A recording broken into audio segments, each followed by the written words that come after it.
सगळ्यात महत्वाची एकच गोष्ट एका पुस्तकात वाचली होती की 26 नोव्हेंबर 1949च्या संध्याकाळी भारतीय संविधान समितीकडे सुपूर्त केल्यावर बाबासाहेब आपल्या घरात बसले होते. नानकचंद रत्तूंनी बघितलं की बाबासाहेब एकटेच बसलेत, पण बाबासाहेब कधी रडतायत तर कधी हसतायत. रत्तू बाबासाहेबांजवळ जातात आणि विचारतात की बाबासाहेब तुम्ही रडताय कशासाठी?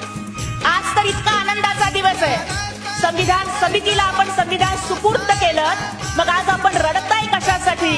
आणि जर तुम्ही दुःखी आहात तर तुम्ही मधूनच हसताय कशासाठी?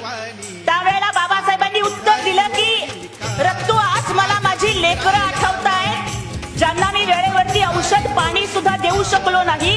त्यामुळे माझी 4 लेकरं रमेश, इंदू, गंगाधर, राजरत्न ही अकाली गेली.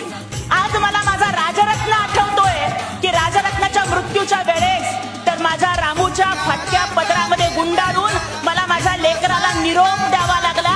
माझ्या लेकरासाठी नवीन कफन सुद्धा मला आणता आलं नाही. त्याचं दुःख वाटतंय म्हणून मी माझ्या लेकरांच्या आठवणीत आज रडतोय. त्यावेळेस रत्तूंनी बाबासाहेबांना विचारलं की बाबासाहेब तुमचं दुःख समजू शकतो, पण जर लेकरांच्या आठवणीत रडताय तर हसताय कशासाठी? त्यावेळेला बाबासाहेबांनी उत्तर दिलं की रत्तू अरे माझ्या राजरत्नाला रामूच्या फाटक्या पदरात गुंडाळून निरोप द्यावा लागला, पण या भारतात जन्माला येणाऱ्या प्रत्येक राजरत्नाला सुटाबुटात जगता यावं याची सोय भारताच्या संविधानात करून ठेवली आहे, म्हणून मी हसतोय. रुतबा मेरे सर को तेरे संविधान से मिला है, रुतबा मेरे सर को तेरे संविधान से मिला है, ये अधिकार भी मुझे तेरे संविधान से मिला है.